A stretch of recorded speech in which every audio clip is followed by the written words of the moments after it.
On the morning of October 30th, 2018, in a federal prison in West Virginia, inmates were placing bets. Not on a fight, not on a game, on how long a specific man would stay alive after he arrived that night. His name was James Bulger. He was 89 years old, in a wheelchair, and one of the most famous American gangsters still breathing. By sunrise, the bets were settled.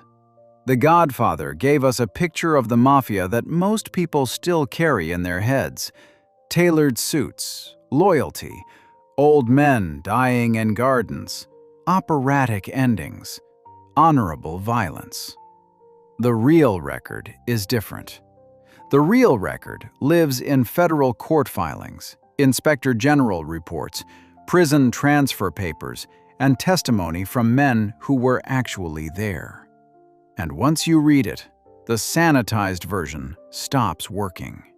Today, 10 documented stories from inside the walls, across America and Italy, that are worse, stranger, and sadder than anything Hollywood put on screen. Section 1. The beating John Gotti never recovered from. July 1996, USP. Marion John Gotti was, in the summer of 1996, probably the most famous living mobster in the world. 4 years earlier, a federal jury in Brooklyn had convicted him of 5 murders, racketeering, and running the Gambino crime family as the boss of bosses. The judge handed him 5 consecutive life sentences with no possibility of parole.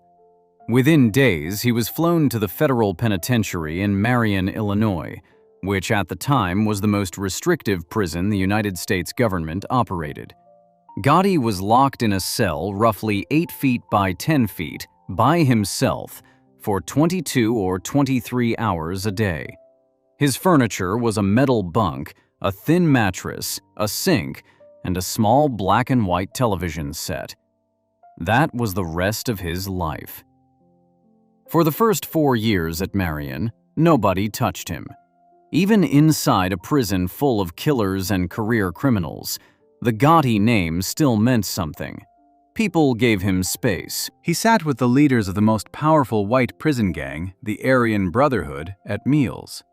A former corrections officer who worked in the unit later said that when Gotti first walked in, inmates crowded the windows to watch him get processed, shouting that they loved him. That was the version of the story Gotti wanted.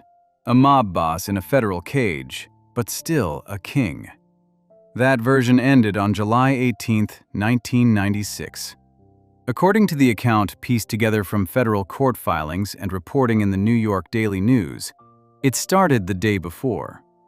Gotti was walking through an indoor recreation area, the kind of narrow space where the men in his unit were let out for a short block of time between the cell tiers. A younger inmate named Walter O. Johnson was in the same space. Johnson was a bank robber out of Philadelphia.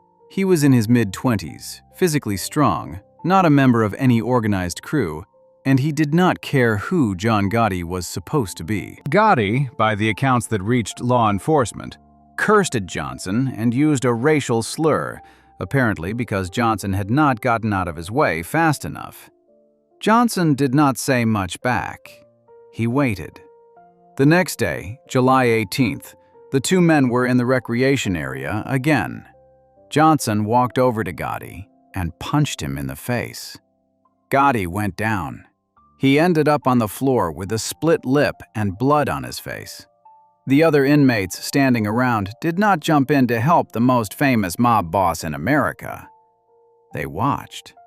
Staff moved in and separated the 2 men.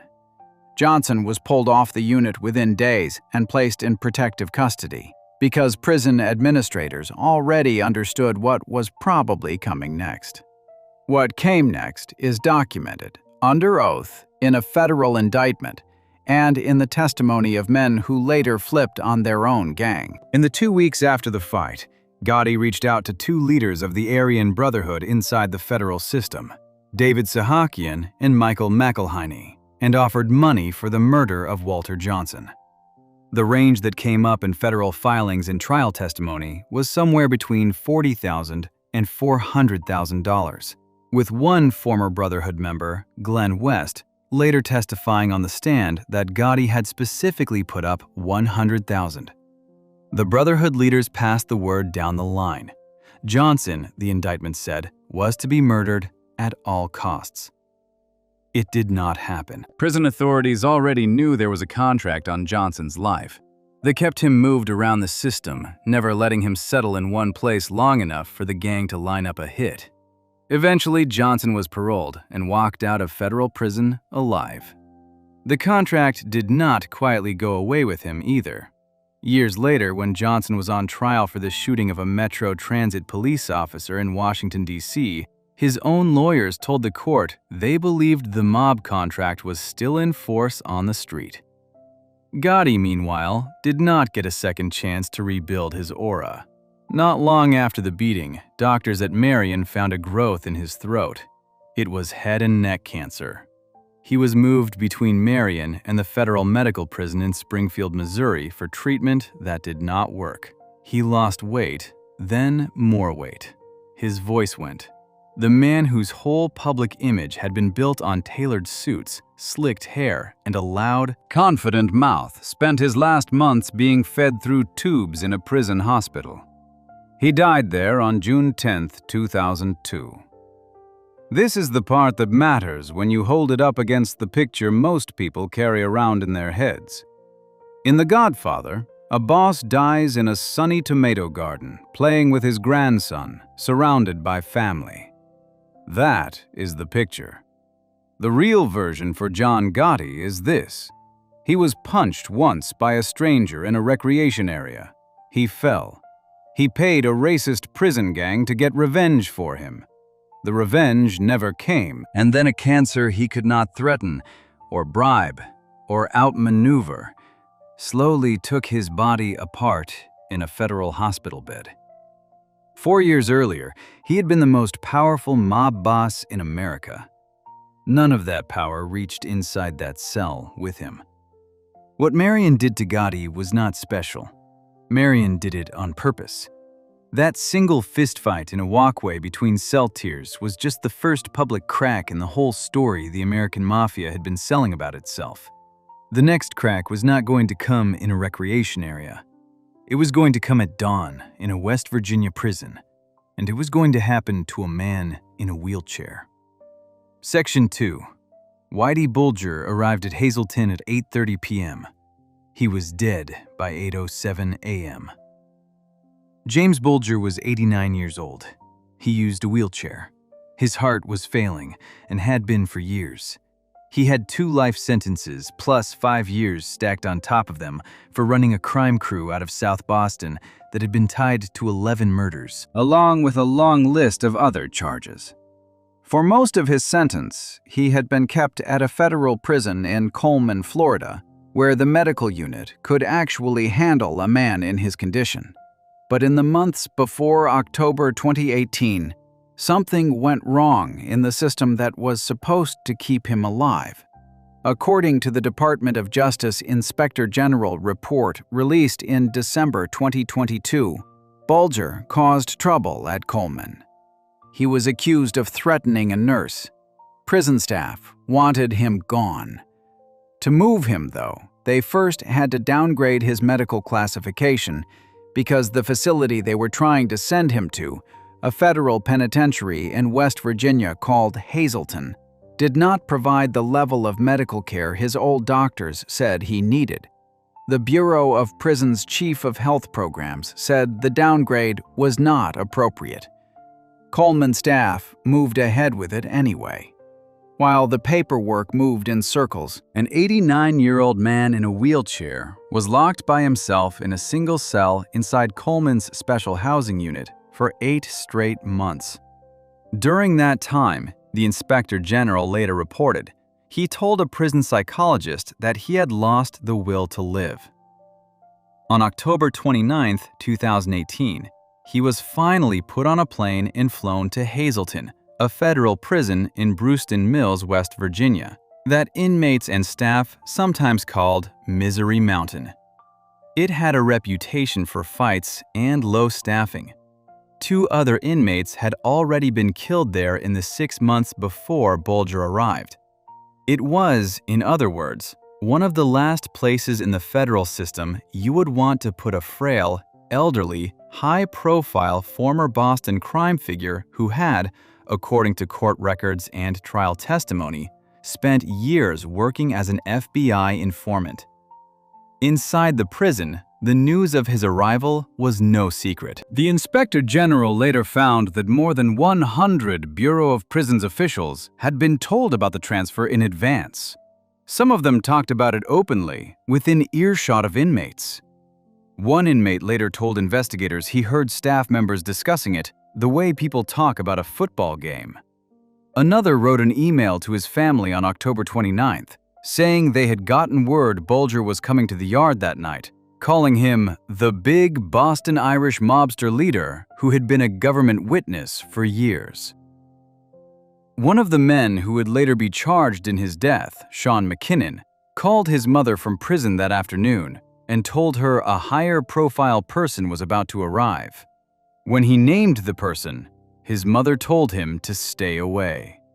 Inmates started taking bets, not on whether Bulger would survive, on how long. Bulger was wheeled into his cell at Hazleton on the night of October 29th, around 8:30 p.m.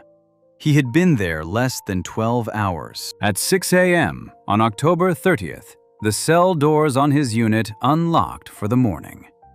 Prosecutors later laid out in court exactly what happened next, based on prison surveillance footage.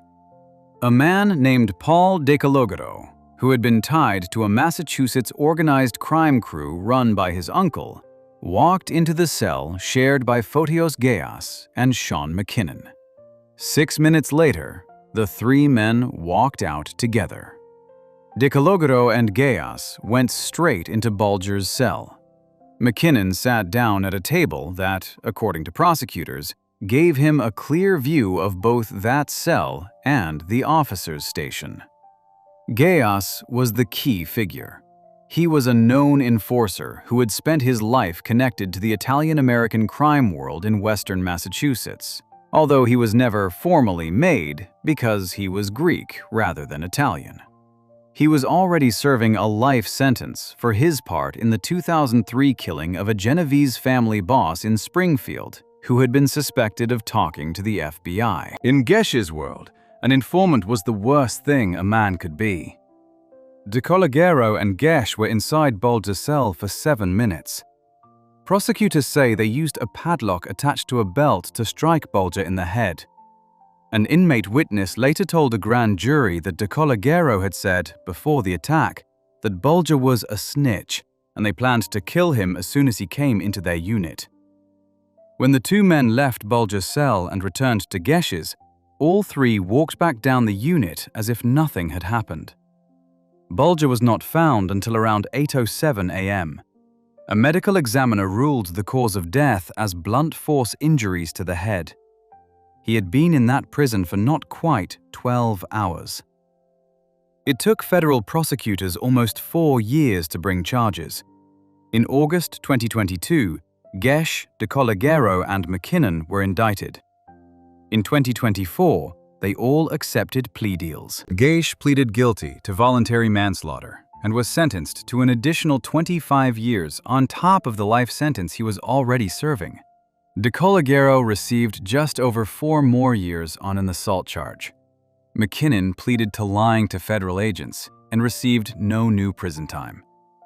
The Inspector General's report, when it came out, was blunt. No one at the Bureau of Prisons had acted with malicious intent, but it described serious management failures at multiple levels, flawed policies, bureaucratic confusion, and a medical downgrade that should never have happened. The report said that in the Inspector General's view, no inmate's transfer, notorious or not, should ever be handled the way Bulger's had been. At least 6 Bureau of Prisons employees were referred for possible discipline. Before we move on, if you're enjoying this analysis, please consider subscribing. It helps the channel tremendously. A federal cell killed John Gotti by slow subtraction, one organ at a time.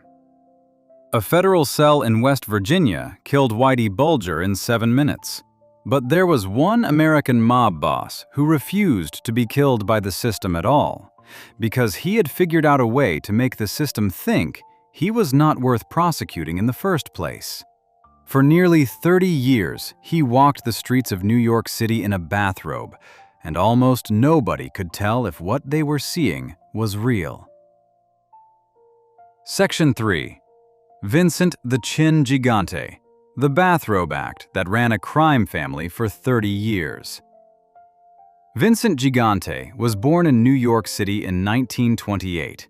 Before he was a mob boss, he was a professional boxer. Between 1944 and 1947, fighting as a light heavyweight, he had 25 matches and won 21 of them. He was not famous. He was a neighborhood kid with a quick jab who happened to grow up a few blocks from men who would later run the Genovese crime family, one of the 5 families that made up the Italian-American mob in New York. He made his bones in 1957. That year, on the orders of his mentor Vito Genovese, Gigante walked up to another mob boss named Frank Costello in the lobby of Costello's apartment building and fired a gun at his head. He missed. The bullet grazed Costello's scalp. Costello survived, refused to identify Gigante to police, and quietly stepped down from running the family. Genovese took over. Gigante, the failed shooter, was rewarded with a made position and began climbing through the ranks. 2 years later, in 1959, Gigante was convicted on a drug trafficking conspiracy and sent to federal prison for 5 years. He shared a cell with Vito Genovese himself. By the time he got out, he had been trained directly by one of the most powerful mafia figures of the century. What happened next is one of the strangest legal performances in American criminal history. In 1969, Gigante was indicted in New Jersey on a bribery case. His lawyers came into court with psychiatric reports saying he had paranoid schizophrenia. He was ruled mentally unfit to stand trial. The charges were dropped. Gigante, still in his early 40s, had just learned a very valuable lesson.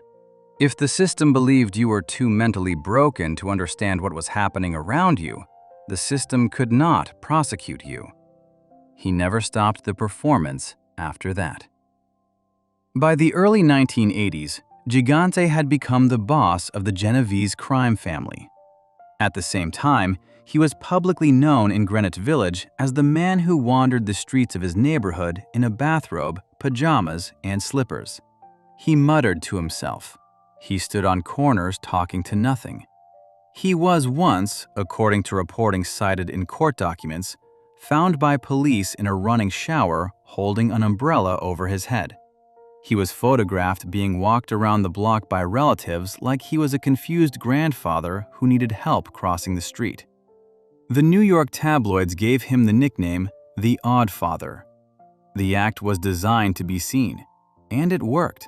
From 1969 onward, every time the federal government tried to build a case against him, his lawyers produced psychiatrists who testified he was too mentally ill to stand trial. For roughly 3 decades, he beat indictments the same way, over and over again. Inside the Genovese family, the act was understood for what it was. Gigante enforced rules around his own name. Members of the family were forbidden from saying the words Vincent Gigante out loud. If they had to refer to him, they were supposed to rub their own chin, his nickname, or make the letter C with their fingers. He almost never used telephones. He held meetings at a social club in Greenwich Village called the Triangle, and he sometimes whispered so quietly that FBI agents listening on court-approved bugs could not make out the words.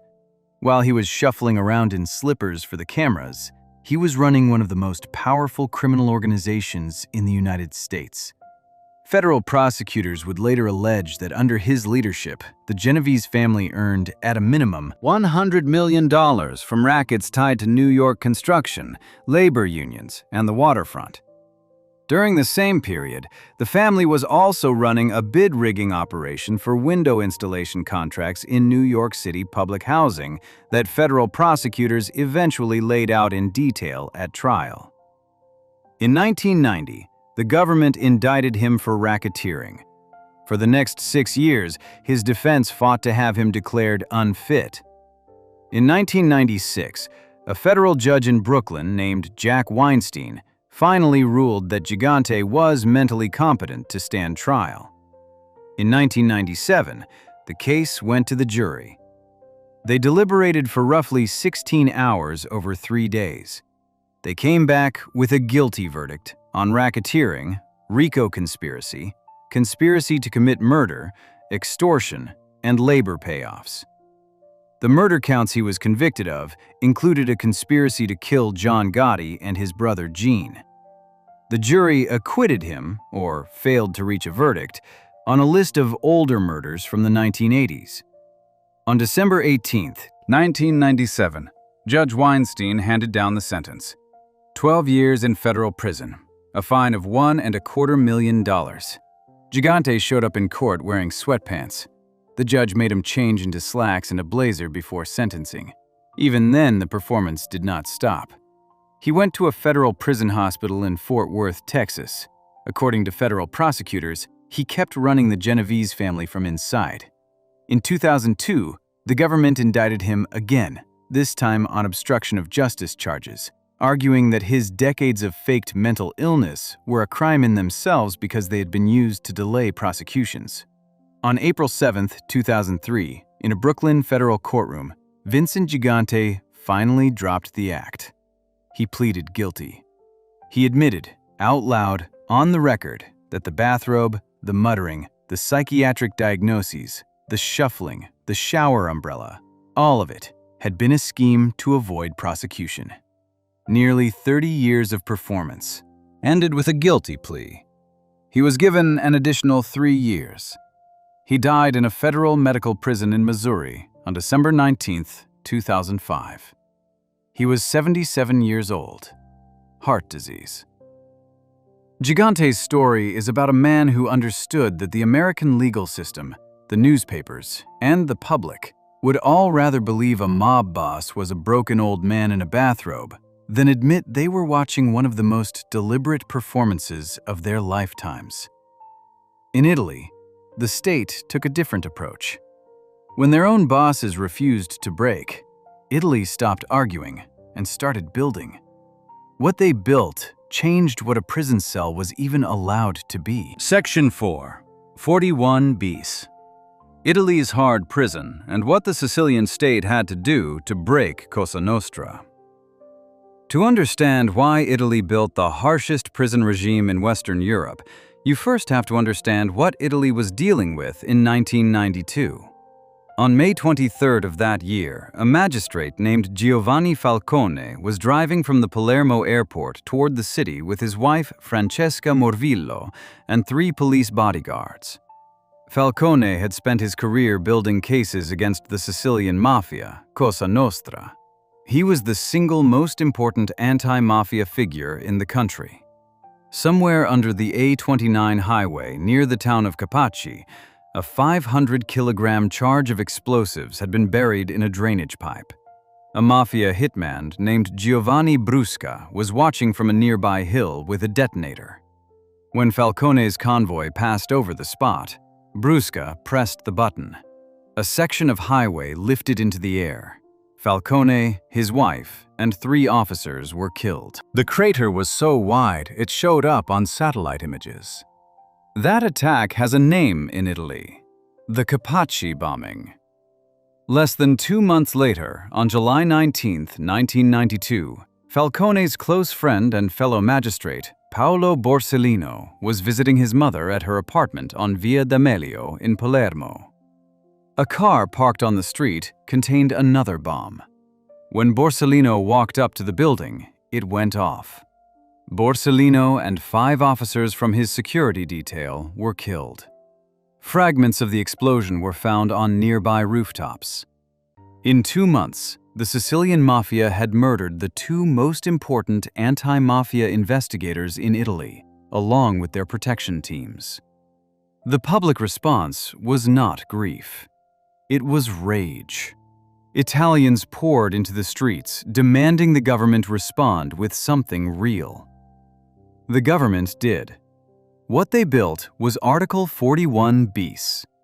The law already existed in a weaker form. Back in 1975, during a period of Italian history known as the Years of Lead, when left-wing and right-wing terrorist groups were active and prison riots were common, Parliament had passed a version of 41 bis as an emergency measure to let the Minister of Justice restrict certain prison rules during serious disturbances.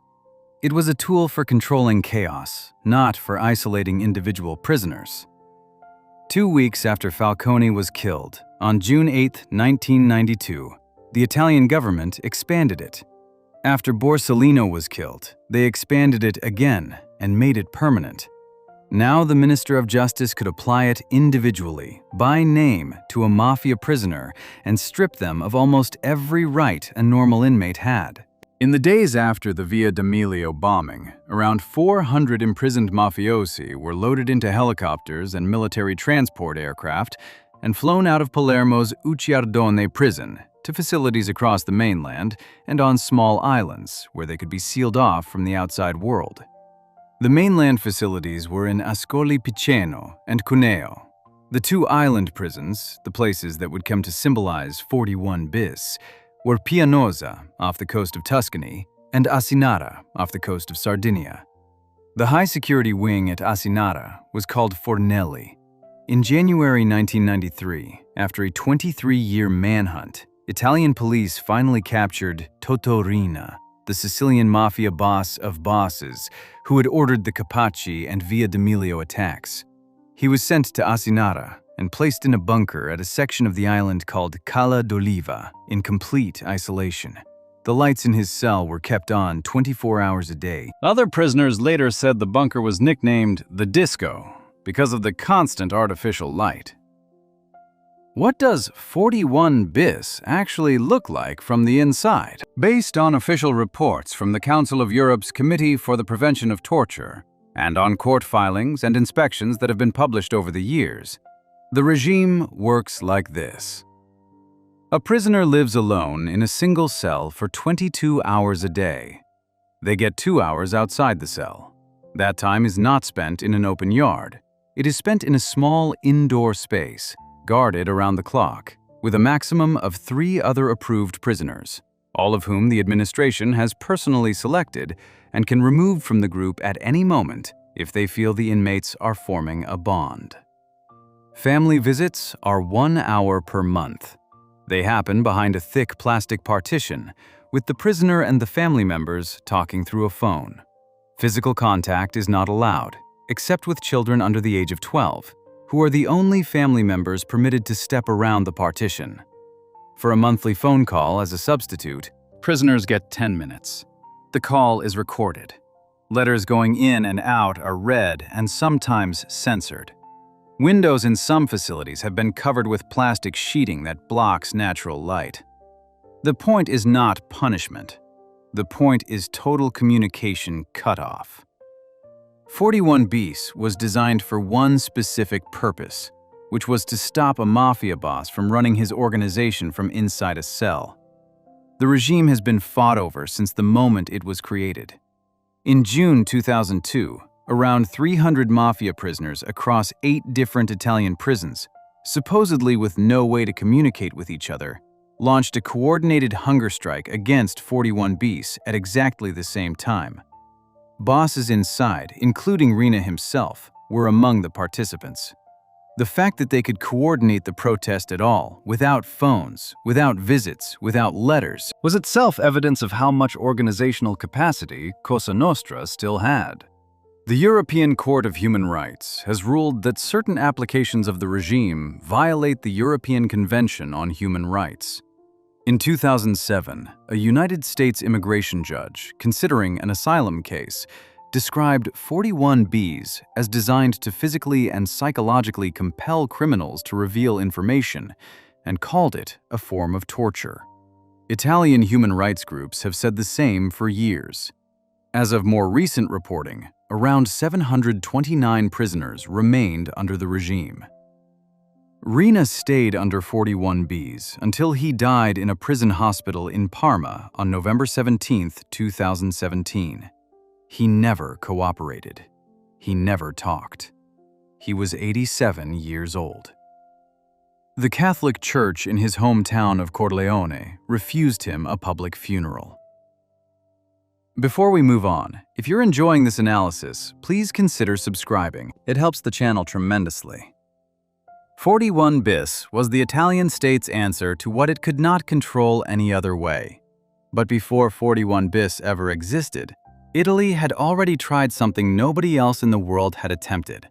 They had tried to put almost 500 mafiosi in one courtroom at the same time. And to do it, they had to build that courtroom from scratch, out of concrete, inside a prison. Section 5. The Maxi Trial. When Italy built a missile-proof bunker next to a prison just to hold court. Before 1986, almost nobody in the Italian government would officially admit that the Sicilian Mafia, Cosa Nostra, existed as a real organization. Not as a myth, not as a folk idea, not as a loose bunch of gangsters, but as an actual, structured group with rules, ranks, a commission at the top, and a chain of command that ran across the entire island. Politicians claimed the Mafia was mostly a literary invention. Judges had been throwing out cases for decades because prosecutors could not prove the organization was anything more than individuals acting on their own. This was the problem a small group of magistrates in Palermo set out to fix in the early 1980s. The man leading them was named Giovanni Falcone. Falcone was part of what was called the Anti-Mafia Pool, a team of investigating magistrates created by a judge named Rocco Cinici. The idea was simple. If one prosecutor tried to build a case against the Mafia alone, the Mafia would just kill that prosecutor. So the work was split among several magistrates, and all of them shared everything. If one was killed, the investigation survived. The other core members were Paolo Borsellino, Giuseppe Di Lello, and Leonardo Guarnotta. Cinici himself was killed by a car bomb in 1983, before his plan had even fully started. His successor, Antonino Caponetto, kept the pool running. The breakthrough came from a man named Tommaso Buscetta. Buscetta was a mid-level Cosa Nostra soldier who had spent decades moving between Italy, the United States, and Brazil. He was not a boss, but he was intelligent. He had connections across 2 continents, and he had kept his eyes open for 30 years. In the early 1980s, a war inside the Mafia, ordered by Toto Riina and the Corleonesi clan, swept through Sicily. Around 11 of Buscetta's relatives were killed, including 2 of his sons. In October 1983, Brazilian police arrested him. He was extradited back to Italy. In July 1984, in a prison office, he attempted to kill himself. When he survived, he asked to speak to Giovanni Falcone. For 45 days, Buscetta talked.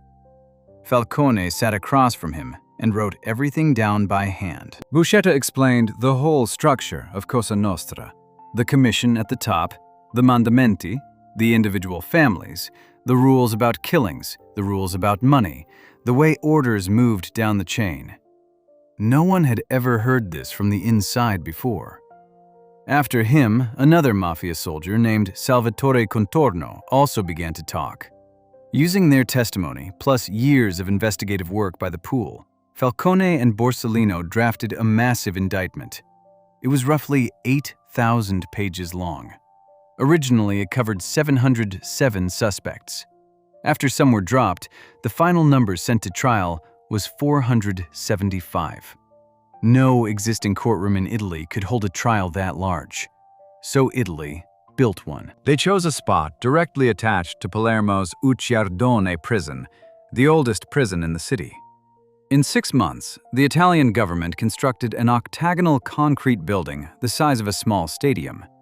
It had 30 reinforced cages along one wall for the defendants. It had seating for hundreds of lawyers, observers, and journalists. It was engineered to withstand a rocket attack. The roof and walls were reinforced concrete. There was a connected passageway from the prison so that defendants could be moved to and from their cells without ever leaving the secure area. There was even a wing of cells attached to the bunker itself, so that witnesses who were under threat, including Buscetta, did not have to be transported back and forth. The building was ringed with barbed wire and guarded by around 3,000 soldiers. It became known as the Aula Bunker. The trial opened on February 10, 1986. More than 600 journalists from around the world were there for the first day. The presiding judge was Alfonso Giordano. He was a civil court judge, not a criminal one, and he had been given the job partly because taking it was considered almost a death sentence. 2 backup judges sat with him in case something happened to him during what everyone assumed would be a years-long trial. One of the most important moments came on April 3, 1986. Buscetta walked into the courtroom in person to testify. The defendants, many of whom had been convinced this case would fall apart like every case before it, went completely silent. They understood that a soldier of Cosa Nostra was about to describe their entire organization to a court of law, in their presence, in Sicily, and live through it. Buscetta did exactly that. For days, he laid out what he had told Falcone. The Mafia, he said, was not a literary invention. From the inside, they just called it Cosa Nostra, our thing.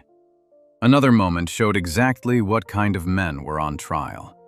At one point during the proceedings, a defendant named Michele Greco, known as the Pope, who was the official head of the Sicilian Mafia Commission, was given permission to speak directly to Judge Giordano. In a soft, calm voice, Greco wished the judge peace, tranquility, and serenity for the rest of his life. To anyone listening in Palermo, that was not a blessing. It was a veiled death threat delivered from inside a cage, on the record. After 628 trial days across nearly 2 years, the court retired to deliberate. They stayed inside the bunker for 35 days. On December 16, 1987, Judge Giordano began reading the verdicts at around 7:30 p.m. It took roughly an hour and a half. Of the 475 defendants, 338 were convicted. 19 bosses received life sentences. The total sentences added up to 2,665 years of prison time. Rina and Bernardo Provenzano, both still fugitives at the time, were convicted in absentia. The Supreme Court of Cassation upheld the verdicts on January 30, 1992. That ruling was the first time an Italian court definitively confirmed that Cosa Nostra existed as a single organization under the law. 4 months later, Rina ordered the bombing that killed Falcone. 2 months after that, Borsellino was killed. The state had finally caged Cosa Nostra. Cosa Nostra had answered by killing the men who built the case. But even with Rina eventually behind bars, the Mafia did not stop. Another man stepped into the leadership role, and he ran Cosa Nostra for 13 more years without ever being seen, without ever using a phone, from inside a shepherd's hut in the Sicilian countryside. Section 6. Bernardo Provenzano and the Pizzini. How a fugitive mob boss ran Cosa Nostra for 13 years using typewritten notes. In January 1993, after 23 years on the run, Toto Riina was finally arrested in Palermo. A few months after that, his oldest friend and second-in-command disappeared from public view, so completely that for years, many people inside the Italian government assumed he was dead. Even the Mafia itself was not always sure. His name was Bernardo Provenzano. He was born in Corleone in 1933. He and Riina had grown up together, committed their first murders together, and climbed to the top of Cosa Nostra together. Now, with Rina behind bars, Provenzano was the man in charge. And the way he ran Cosa Nostra for the next 13 years is one of the strangest stories in modern criminal history. Provenzano had been a fugitive since 1963. That was the year a warrant was issued for his arrest after a failed Mafia hit. He never stood still long enough to get caught again. For the next 43 years, he would remain on the run. During most of the 1980s and 1990s, investigators later learned, he had actually been living in a grand 18th-century villa in a wealthy suburb of Palermo, Bagheria. The state was looking for a ghost. The ghost was living in one of the nicest houses in the region. When Rina was arrested, Provenzano did the opposite of what Rina had done. Rina had been a bomber, a man who believed the state could be scared into surrender with dynamite. After Capaci and Via d'Amelio in 1992, that strategy had nearly destroyed Cosa Nostra. Provenzano watched the damage and made a different choice. He pulled the organization underground. He stopped the bombings. He focused the Mafia back on the things that made it money quietly, like extortion, public contracts, and business infiltration. In Italian police reports, his nickname was Binu the Tractor because one informant said he mowed people down. He also had a quieter nickname, the Accountant, because he ran the organization like a back office. To do that without getting caught, he needed a system. He refused to use telephones. He never spoke on a phone line in his entire time as boss. He refused to keep a bank account. He refused modern electronics. He communicated through one thing and one thing only: small pieces of paper folded down to almost nothing, with short typewritten orders on them. In Italian, they were called pizzini. A pizzino would be typed on an old typewriter. It would be folded down into a tight square. Provenzano would hand it to a trusted messenger. That messenger would hand it to another messenger. By the time it reached the person it was meant for, often a boss somewhere else in Sicily, it had passed through several hands, along a route designed to make tracing impossible. Replies came back the same way. The notes were short, often full of spelling mistakes, mixing Mafia business, like killings and contracts, with everyday things, like asking about a relative's health or requesting a specific cold medicine. What looks at first like the habit of an old farmer was actually a disciplined system. Prosecutors later found that Provenzano had used pizzini to approve business deals, settle disputes between Mafia families, give orders about people who needed to be killed, and negotiate his position as the mediator at the top of the organization. He even signed some of his notes with religious lines from the Bible, presenting himself not as a violent boss, but as a calm elder who was trying to keep the peace. Researchers who later studied the notes said the performance was part of the strategy. He wanted people to treat him like a priest giving guidance, not a killer giving orders. By the early 2000s, he was being hunted hard. Italian police had figured out he was alive after finding some of his pizzini during the arrests of other Mafia figures in January 2005. They also figured out something almost impossible. In 2003, Provenzano, still on the run, had quietly traveled to a clinic in Marseille, France, for prostate surgery. He had used a stolen identity belonging to a baker from his town. The state even received a medical bill for the operation. Investigators understood that if they wanted him, they had to work through his wife. Provenzano's wife lived openly in Corleone. Police started watching every package that left her house. They tracked one specific package of clean laundry that she sent out. It moved through a chain of hands, through country roads, across the fields outside Corleone, and finally arrived at a small, broken-down one-room shack on a farm that produced ricotta cheese. The location was in an area known locally as Montagna dei Cavalli, the Mountain of the Horses, just outside Corleone. The police placed hidden cameras. They watched. And on the morning of April 11, 2006, a team from the Palermo Mobile Squad, led by Renato Cortese, stormed the shack. Provenzano surrendered without a fight. He was 73 years old. When officers walked in, they found him sitting in a small, cold room that looked more like a stable than a home. On a table beside him was his typewriter. There were around 350 pizzini stacked around the space, some of which he had been in the middle of writing. There was a bundle of messages in the pocket of his jeans. On a plate, there was his last meal as a free man: ricotta cheese and chicory. Beside his bed were several crucifixes and a heavily underlined and annotated Bible, which Italian investigators later sent to the FBI's cryptanalysis unit in Quantico, Virginia, to check if it contained a hidden code. After 43 years as Italy's most wanted man, Provenzano was finally driven into Palermo in handcuffs. He was placed under 41 bis. He was held first at a prison in Terni, then moved to Novara, where guards caught him trying several times to send Pizzini back out. In 2013, he was hospitalized with serious chronic conditions, including advanced Parkinson's, and what his lawyers said was a complete inability to speak. The Italian government kept him under 41 bis anyway, arguing that the old rules still applied because the old Mafia still existed. He died on July 13, 2016, in the prison unit of a Milan hospital.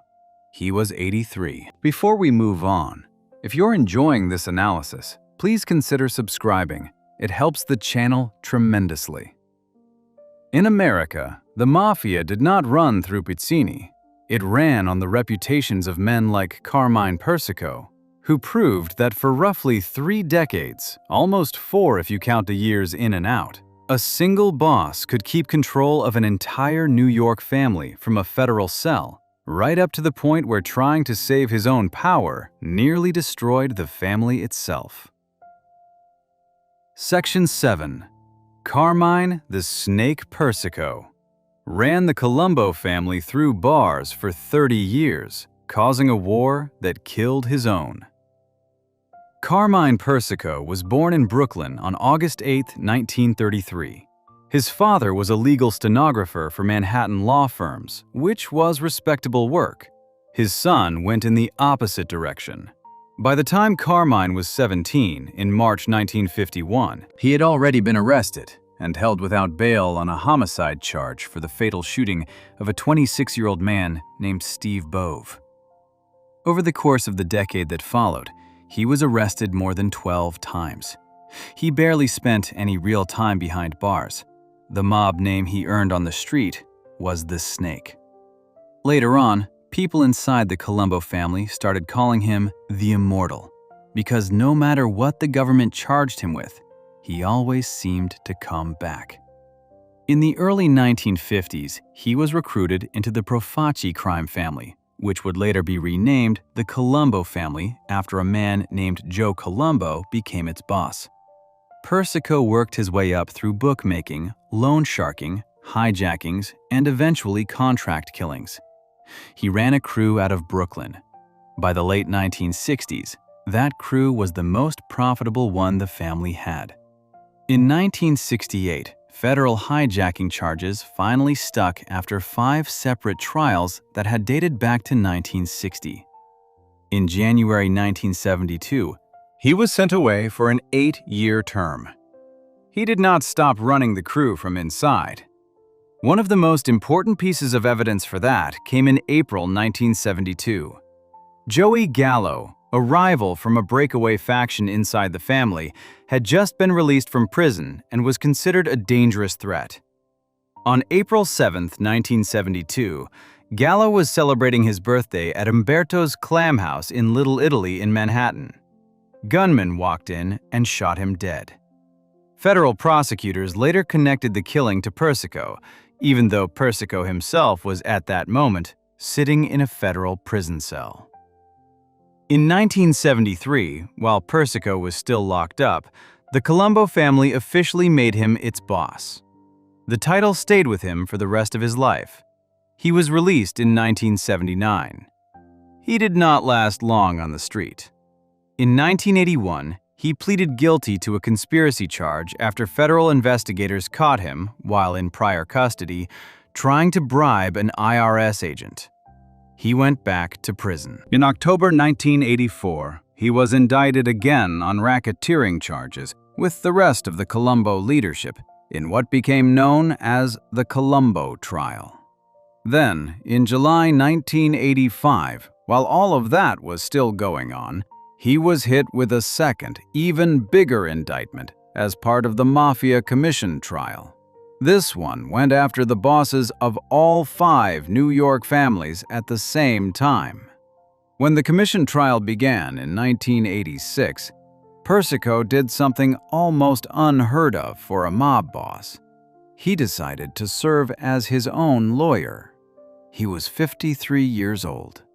The other bosses on trial with him, Anthony Salerno of the Genovese family and Anthony Corallo of the Lucchese family, were in their 70s.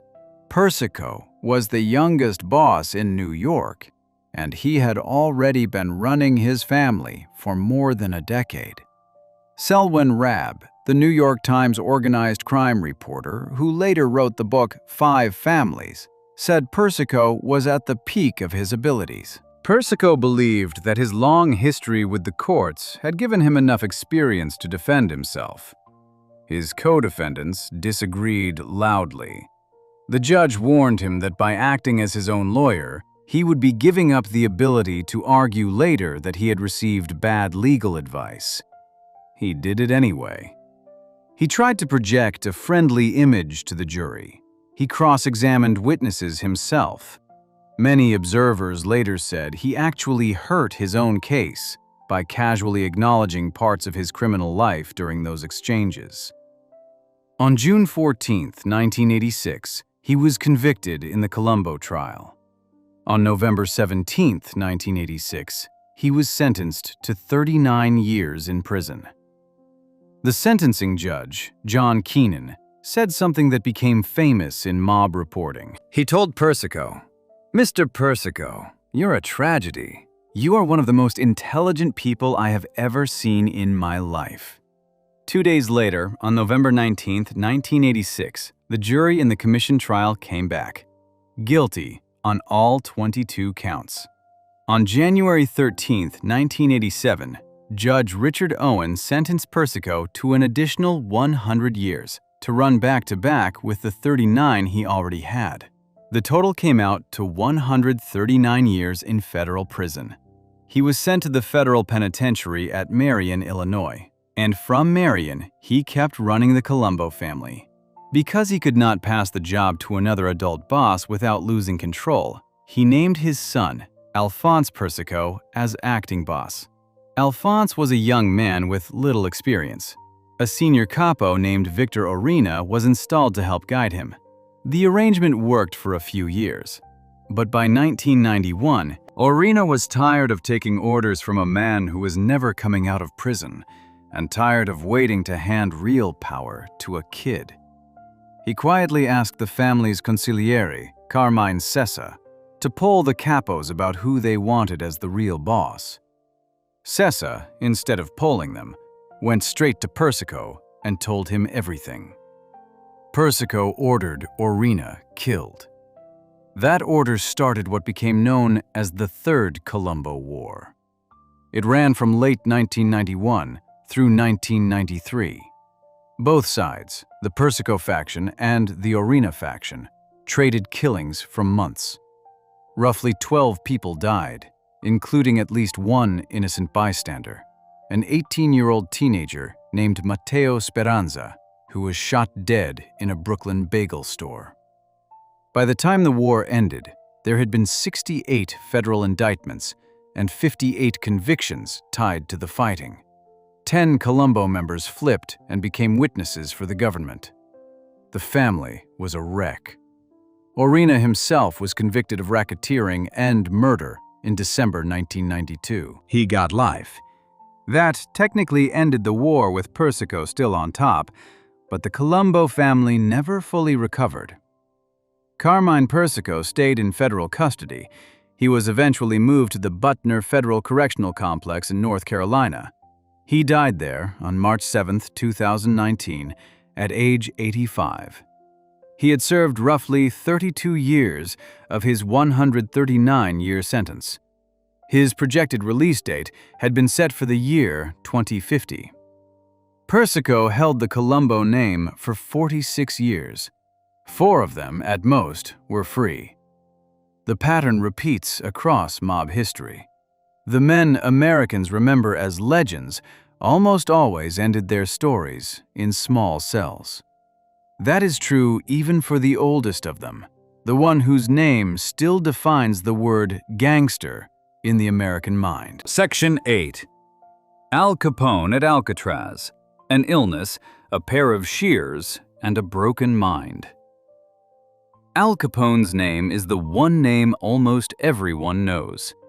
Before The Godfather, before Goodfellas, before any modern mob movie, there was Scarface from Chicago.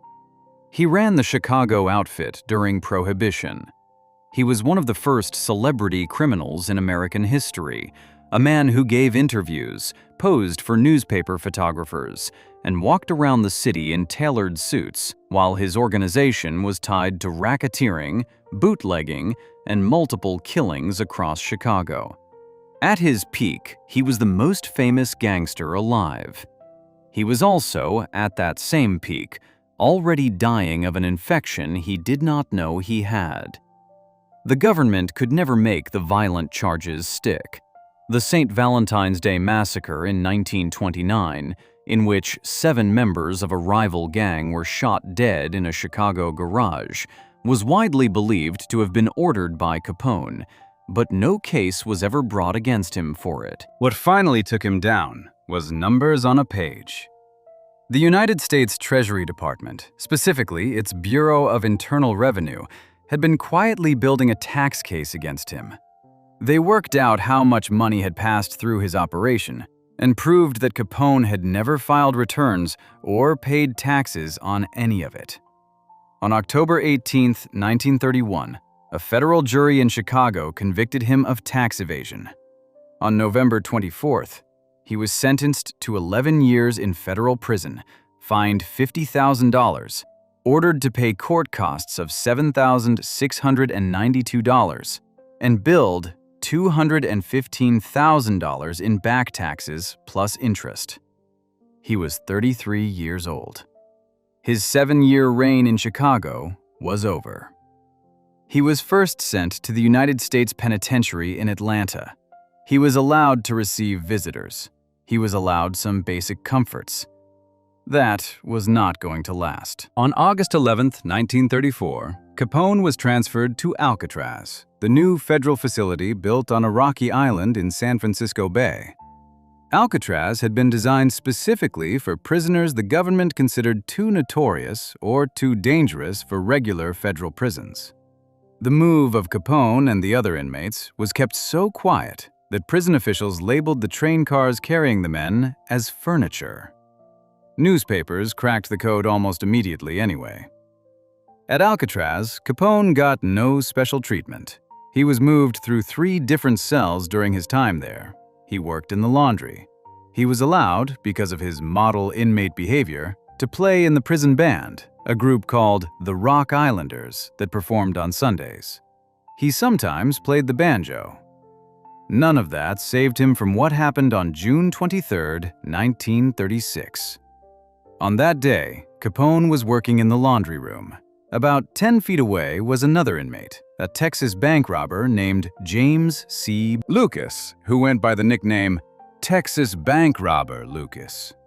Lucas had arrived at Alcatraz in January 1935 with a 30-year sentence for robbing a bank in Albany, Texas, and for moving stolen vehicles across state lines. According to contemporary prison records, other inmates were angry with Capone because he had refused to join an inmate strike. Lucas walked up behind him, holding a pair of shears he had taken from the prison barber shop. He stabbed Capone in the back. The wound was real, but not deep. Capone turned, grabbed Lucas, and either pushed him into a wall or punched him in the jaw before guards broke them apart. Over the years, a famous story spread that Capone smashed a banjo over Lucas's head during the fight. According to the Mob Museum's archival review of the incident, that story appears to be untrue. It came from books written by former inmates years later and seems to have been an invention. What actually happened was much simpler. Capone walked himself to the prison hospital. The next day, he went back to work in the laundry. Lucas was thrown into solitary confinement. He would later, in 1938, be part of a failed escape attempt from the island. The real danger to Capone at Alcatraz was not Lucas. It was something the prison doctors did not catch for years. Capone had contracted syphilis sometime earlier in his life, and the infection had been slowly moving through his body. Untreated, it had reached his brain. At the time, there were no effective treatments available. His behavior inside Alcatraz started to change. He became confused. He became forgetful. He had trouble making decisions. Inmates and guards began noticing that the famous boss of Chicago was no longer the sharp, loud, controlling man he had been. In February 1938, prison doctors finally gave it a name: neurosyphilis, an infection of the brain caused by years of untreated disease. By that point, there was nothing they could do. His wife, May, petitioned for his release on medical grounds. The government agreed. On November 16, 1939, Al Capone walked out of federal custody. He had served 7 years, 6 months, and 15 days of his 11-year sentence, counting time in Atlanta and Alcatraz, and earlier time served at the Cook County Jail. He was sent directly to Johns Hopkins Hospital in Baltimore. Johns Hopkins refused to treat him because of his reputation. Baltimore's Union Memorial Hospital took him instead. He was grateful enough for the care that he later donated 2 Japanese weeping cherry trees to the hospital. On March 20, 1940, he left Baltimore and went home to his estate on Palm Island in Biscayne Bay, Florida. In 1942, when mass-produced penicillin became available in the United States, Capone was one of the first American patients to receive it. The antibiotic slowed the disease, but it could not repair what was already damaged. In 1946, his doctor and a Baltimore psychiatrist examined him together and recorded their conclusion. The mind of the man who had once run Chicago now functioned at the level of a 12-year-old child. He died of heart failure at his Palm Island home on January 25, 1947. He was 48 years old. Capone died a wreck, but at least he died as himself. Other mob figures never even got to feel safe in their own cells. In federal prisons in the modern era, being a famous Italian-American boss does not automatically buy you protection. Sometimes it buys you the opposite. Sometimes it forces you to rent your safety from the very people your organization is supposed to stand apart from. Section 9. The Aryan Brotherhood Contract. What happens when Italian bosses have to pay white supremacist prison gangs for protection? Inside a federal prison, the rules are not the rules you grew up with. The reputation a man has on the street does not automatically transfer through the front gate. The street rules get rewritten by numbers and by geography. And when you understand that, the whole picture of the American Mafia in prison changes. Because in almost every federal penitentiary, a high-profile Italian-American boss is likely to be sent to. The number of official-made men is tiny, and the number of members of other organized prison groups is not. The biggest and most powerful of those prison groups in the federal system for decades has been the Aryan Brotherhood. The Aryan Brotherhood was founded in 1964 at San Quentin State Prison in California. It started small as a group of white inmates who banded together for mutual protection. By the 1970s, it had turned into something far more organized. According to federal indictments filed in 2002 and tried in California in 2006, the gang had a structure. It had a federal commission that ran its operations inside the federal system. It had a separate chain of command inside the California state system. It ran drug trafficking, gambling, extortion, and contract killings inside prison walls. It communicated through coded messages, smuggled notes, and bits of information pushed under library doors or hidden in legal paperwork. Federal prosecutors estimated that the gang had ordered or attempted roughly 32 killings across the federal prison system, despite having only a few hundred confirmed members at any given time. In 2006, in a federal courthouse in Santa Ana, California, 4 leaders of the gang went on trial. Barry Mills, known as the Baron, was identified as the top figure. Tyler Bingham, known as the Hulk, was his chief lieutenant. 2 others, Edgar Hevel and Christopher Gibson, were on the federal commission. Prosecutors seeking the death penalty for Mills and Bingham laid out the case over 4 months. The jury was asked nearly 80 questions. In July 2006, all 4 were convicted. Mills and Bingham were eventually sentenced to life in prison.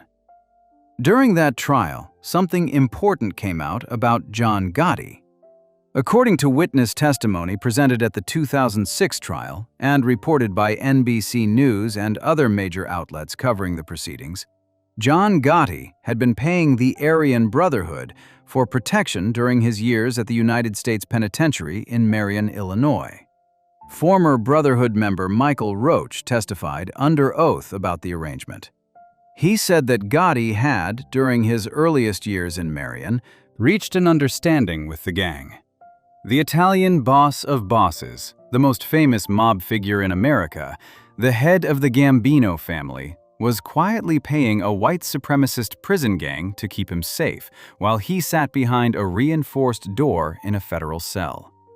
In 1994, according to Roach's testimony, that arrangement fell apart. Barry Mills, who at that time was locked up at a different federal prison in Florence, Colorado, decided the gang would no longer protect Gotti. The reason given was that Gotti had made a promise to help Mills find a lawyer for an appeal on a decades-old murder conviction, and Gotti had not followed through. Mills passed the word down. The protection ended. From that point on, John Gotti was on his own inside Marion. 2 years later, on July 18, 1996, the Walter Johnson beating happened, the single most humiliating moment of Gotti's prison years. When Gotti responded by offering the Aryan Brotherhood money to kill Johnson, he was not making an unusual phone call. He was reopening a business relationship that had already existed between him and the gang for years. Another Brotherhood turncoat, Glenn West, testified at the same 2006 trial that Gotti had told him directly about the money he was offering for the Johnson hit.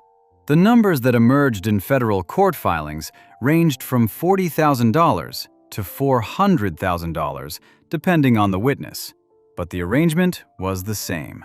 Gotti, a made member of Cosa Nostra, was paying the Aryan Brotherhood to do work for him because he had no other way to reach his target. The Brotherhood's leaders accepted.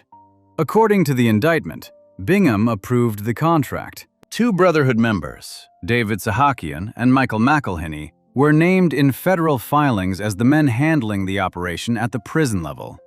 McElhinney, per the indictment, told 2 lower-ranking Brotherhood members to kill Walter Johnson if the opportunity came up. It never did. Johnson was moved around the federal system, paroled, and walked out alive. The reason this story matters goes beyond Gotti himself. For decades, the public image of La Cosa Nostra has been built on the idea of a closed, self-sufficient brotherhood, a sovereign world inside the regular world, a group of men bound by blood oaths who take care of their own without help from anyone outside. That is the version the films sell.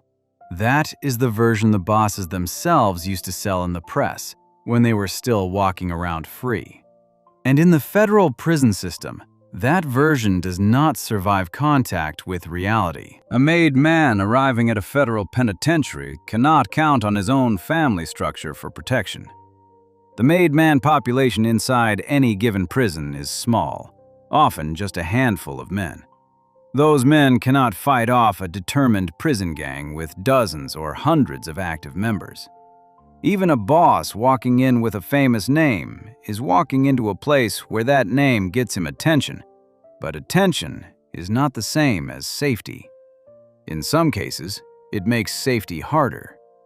So the high-profile Italian-American figure does what any realist does. He finds the biggest, most organized white group in his unit and makes an arrangement. In Gotti's case, that group was the Aryan Brotherhood. And it worked until the day the gang decided he was no longer worth the trouble. The Gotti arrangement, the Pizzini of Provenzano, the decades of pretend mental illness by Gigante, the Persico control from a cell operation, all of it was still possible because the system, for most of the 20th century, left gaps. A boss could still do business through the gaps. That changed in 1995, when the United States government opened a new kind of prison in the high desert of Colorado. A prison engineered from the ground up to make sure a mafia boss could never give another order again. Section 10. ADX Florence and the end of running the family from inside.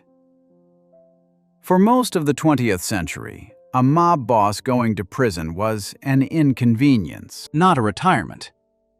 Carmine Persico ran the Colombo family for decades from a cell. Vincent Gigante ran the Genovese family from inside federal custody until 2003. Bernardo Provenzano ran Cosa Nostra from a shepherd's hut outside Corleone. Even inside the walls, old-school bosses had phones, letters, visits, yard time, and men willing to carry messages out. Prison changed what a boss could do. It never fully stopped him. The reason that changed, at least in the American federal system, comes down to 2 killings on a single day in 1983. On October 22, 1983, at the United States Penitentiary in Marion, Illinois, a correctional officer named Merle Klutz was escorting an inmate named Thomas Silverstein back to his cell. Silverstein was an Aryan Brotherhood member serving multiple life sentences. Using a ruse to get Klutz to walk ahead of him, Silverstein stopped outside the cell of another inmate, Randy Gomez. Gomez passed a homemade weapon through the bars and a key that unlocked Silverstein's handcuffs.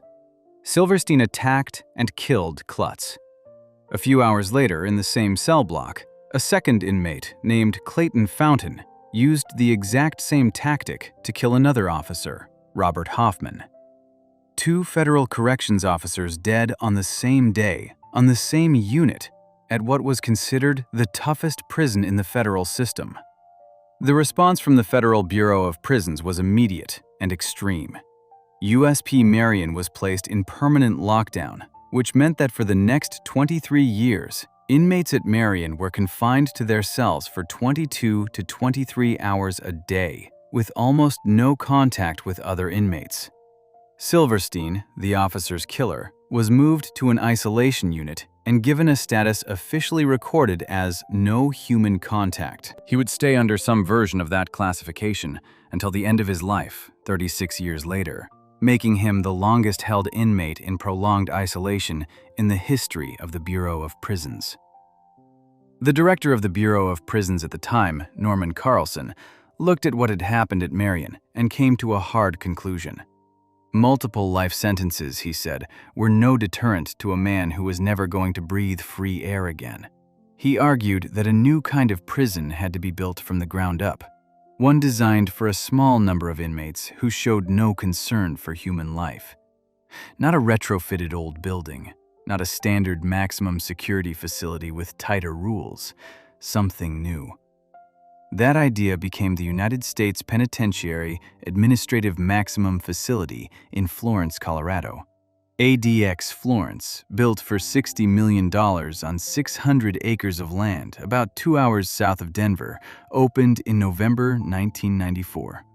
Attorney General Janet Reno presided at the opening. It was designed by architects in Colorado Springs to hold up to 490 inmates, though it has never been at full capacity. As of recent federal reporting, it holds around 340 men. The design is where the story becomes clear. At ADX, an inmate lives in a cell that measures roughly 7 feet by 12 feet. The furniture is poured concrete, a bed slab, a desk, a stool, all part of the structure itself. There is a combination toilet and sink and a shower inside the cell that runs 3 times a week. The cell door is solid steel. The window is a single narrow slit, angled so that it does not face another cell and usually shows only sky. Inmates eat inside the cell, shower inside the cell, receive medical checkups through a slot or through video. For 23 hours of every day, the inmate is alone. The 1 hour outside the cell is taken alone in a small recreation area. Phone calls are limited to 15 minutes a month with approved family members, monitored in real time. Visits are rare, through glass. Letters are read.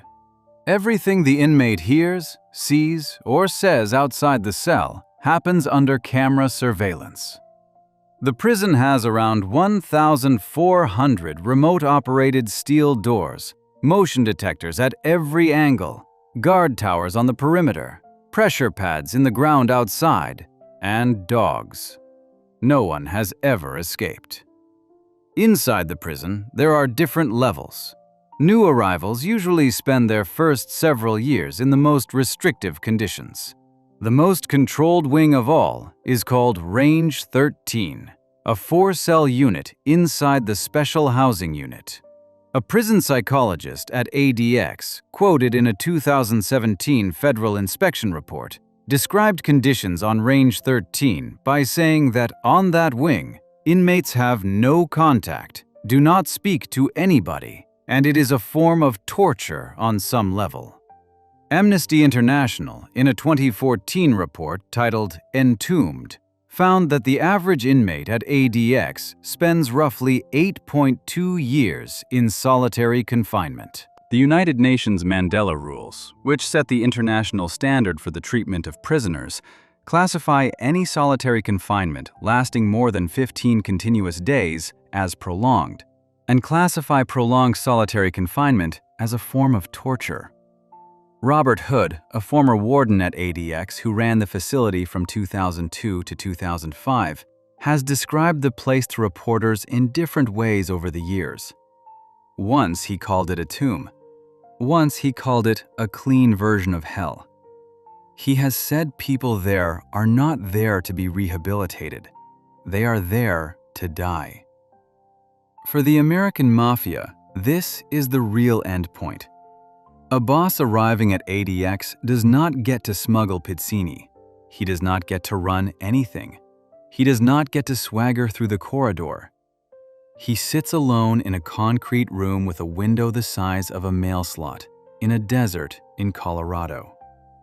Crime reporter Chuck Gotti put it plainly in a 2025 interview with NBC Chicago, saying that at a place like ADX, a prisoner's ability to run criminal operations, whether for the Mafia or for a street gang, is very limited. That is the end of the line for the picture most people carry in their heads when they think about the Mafia. The Godfather version is a cemetery in the sun, an old man dying in a garden, a hand on the shoulder of a grandchild. The real version is a fistfight in Marion, 7 minutes inside a cell at Hazleton, nearly 30 years in a bathrobe to avoid prosecution, 400 mafiosi airlifted to a remote island, a bunker the size of a stadium built to hold a courtroom, typewritten notes folded into squares in a shepherd's hut, a federal boss paying racists for protection, a gangster whose mind was dismantled by a disease his doctors could not name, and at the very end, a concrete room in the Colorado high desert where no order ever reaches the outside world again. That is the story the films never told. If you enjoyed this breakdown, make sure to subscribe. Thanks for watching, and I'll see you in the next one.